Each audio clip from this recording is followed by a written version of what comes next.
Hi, my name's Penny. Welcome to my channel. Today I'm going to talk about the books that I would put in a book list for a class on time travel. Now this is a top 5 Wednesday prompt, so it is supposed to be your top 5 books for this, but I've cheated because honestly I wrote down all the time travel books that I really like and I think would be worth talking about in a class.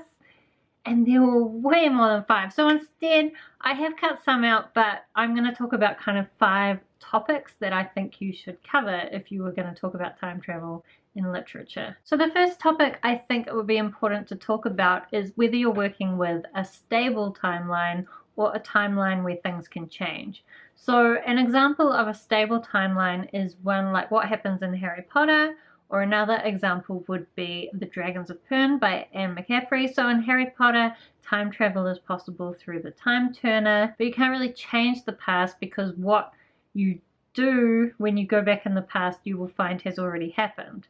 So the best example is when Harry realizes that it was actually him from the future that saves him by sending out the Patronus. The Dragons of Pern is one which is less well known, but you have this world where every few hundred years another planet passes close by and these deadly thread come down from that other planet to this one where everybody lives, and they've set up they've basically bred these dragons that can breathe fire on the thread while it's still in the air before it lands on the ground and just destroys everything. So that's all fine, except that because it's such a long period of time between passes, during those times, especially sometimes it's longer than others, people stop believing that it's even really real, and it's hard for the holds of dragons to support themselves without support from everyone else.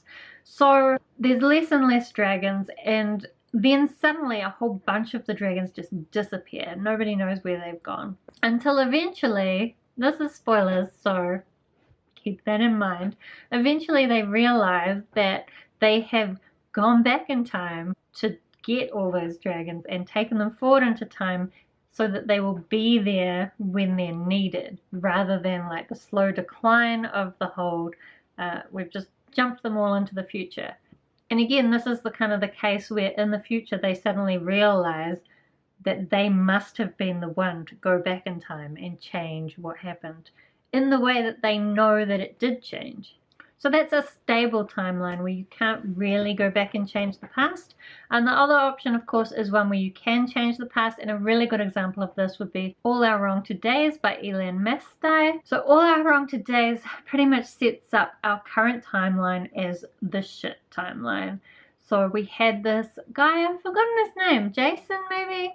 Anyway, he's kind of a screw up, but he lives in a world where there is unlimited power and everybody has the freedom to do whatever they want, and his father invented time travel. Through this, he ends up going back in time and totally screwing up a key moment in history, which means that this unlimited power is never invented, and we end up in the world we have today, which for him, comparing it to his original timeline is shit. And I think we all kind of suspect that we are in the shit timeline, right? So compared to Harry Potter and The Dragons of Pern, this is a very different kind of time travel because you have this idea of multiple timelines. And I think as the story progresses, All Our Wrong Todays really investigates that idea of the different timelines and how that might work. What's also worth noting in those 3 is there is all a method of controlling the time travel. So Harry Potter, you've got the time turner, Dragons of Pern, you've got the dragons themselves. In All Our Wrong Todays, there's actually a machine that you have to get in that will transfer you through time. I think it for a limited amount of time, and then it pulls you back. So the next topic I would cover in a class about time travel would be like modes of transportation through time. And I think a good book to read for this would be The Time Traveler's Wife by Audrey Niffenegger. Hey, I own that book. Here it is. So this book, the guy who time travels, his name is Henry. He actually doesn't have any control over his time travel. He just suddenly, at certain times when he's stressed normally, will wake up and find himself in a different time. And he really has no control over it at all. Throughout, he ends up kind of dropping in at different points through this woman's life, which eventually becomes his wife. But when he first meets her as a child, he actually eventually tells her, yeah, I'm going to meet you in the future and we're going to get married. So it's kind of quite a weird situation. This is one where the time is kind of stable. So all the times he's gone back in the past line up with what happens in the future.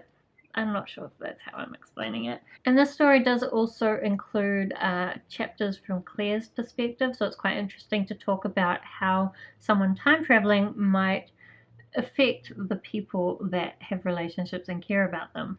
So that's uncontrolled time travel. The next one I would talk about is portals that are used for time travel. So for this, the example I would probably go with would be Passengers by Alexandra Bracken. Now, to be honest, I didn't really like this story.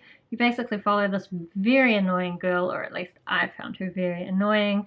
She discovers that her mother was a time traveler. Oh well, actually, she gets randomly thrown through this portal and discovers that her mother was a time traveler, and now she's time traveling around trying to discover, unravel some mystery, but it's set up in a way where there are certain portals that you can go through that will take you from one time to another. And if you go through, you stay in on the same day, but in whatever year you're going to. So you might travel from 1918 to 2015, and if it's the 20th of September in 1918, it will still be the 20th of September in 2020. I've just realized that I haven't read this, Miss Peregrine's Home for Peculiar Children, but I have watched the book, and portals is possibly how the time travel-y type stuff happens, and this I've kind of forgotten.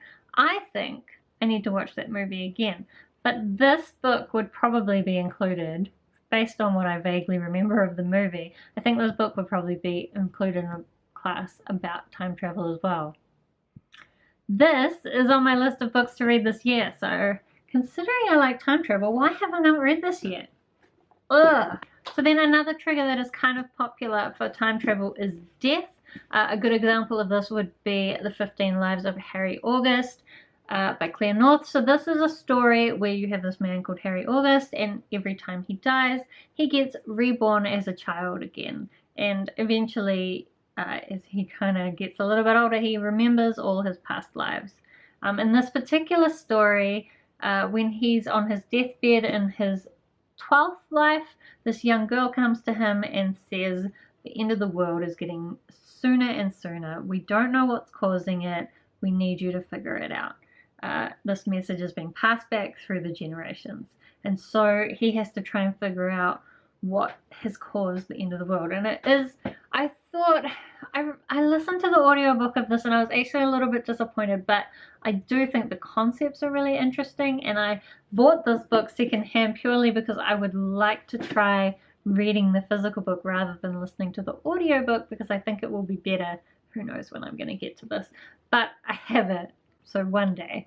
But as far as time travel books goes, I think this is a really interesting concept. So another book that also has death as a trigger for time travel is All You Need Is Kill by Hiroshi Sakurazaka.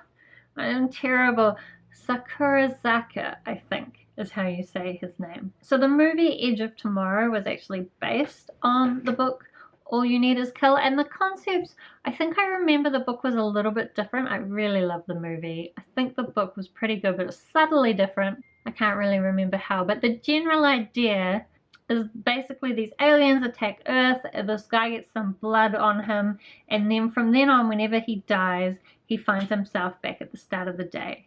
So he can't really die anymore. He just lives the same day over and over, and slowly through experimentation he figures out what the hell is going on, and they take on the aliens.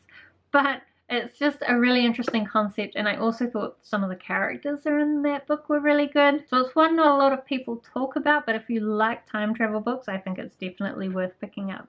Okay, so then the last thing I think would be important to talk about in a class about time travel would be this idea of regulation. So In Invictus by Ryan Groudon, time travel is pretty much a standard thing, except that it's highly regulated because they don't want to risk changing the past and completely screwing up the present.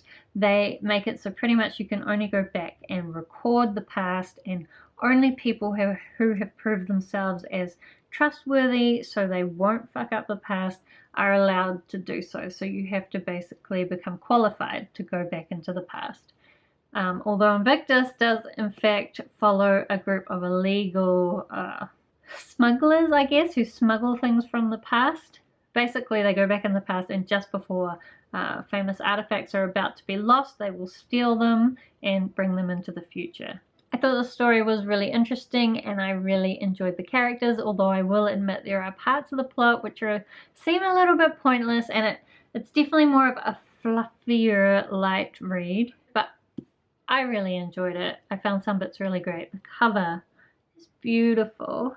But I think it would be really interesting to think about if time travel became a real thing tomorrow and you were in charge of the law, like, what would you do to try and regulate time travel to make it safer for people? Especially if you don't really entirely understand time travel, you're going to want to be pretty cautious.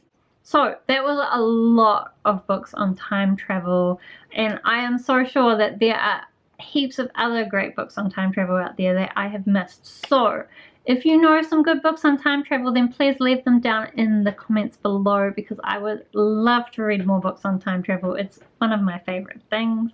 And if you'd like to talk about any of the books I mentioned, or anything about time travel really, then please hit me up down in the comments. Thank you so much for watching, and I'll see you next time.